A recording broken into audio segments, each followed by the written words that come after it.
লোম রয়েছে পুরো, মাগো পরিষ্কারও করেনি, পুরো খাসির লোম, সাদা লোম। মানে কি বয়স্ক খাসি নাকি? বয়স্ক খাসি মনে হচ্ছে, এক পাঠার দিয়ে দিয়েছে। ছি। দেখুন এই মেটেটা 50 টাকা দাম আছে, এই মাংস 2 পিস 50 টাকা, চর্বি 2 পিস 50 টাকা, এই চরগদা 80 টাকা। বাপি কাকু চরগোদা কত দাম আছে? 80 টাকা 80 টাকা 80 টাকা। আমাকে চরগোদা একটা পার্সেল দিন। কোনটা চরগোদা? হ্যাঁ কি? আরে বাবা, এটা চরগোদা? হ্যাঁ এটা 80 টাকা দাম। বাপি কাকুর দোকান থেকে চরগোদা নিয়ে নিলাম 80 টাকা।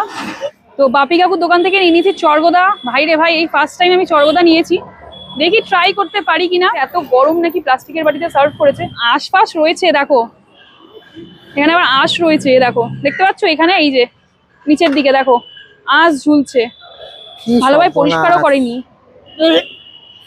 খান খান, একবার খান, একবার খান।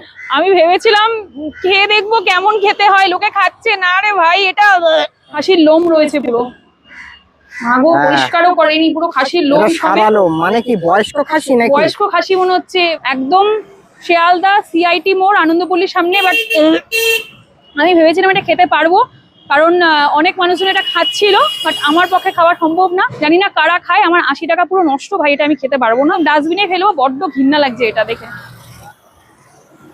ডাস্টবিনে ফেলে দিলাম। এটা আমার পক্ষে খাওয়া সম্ভব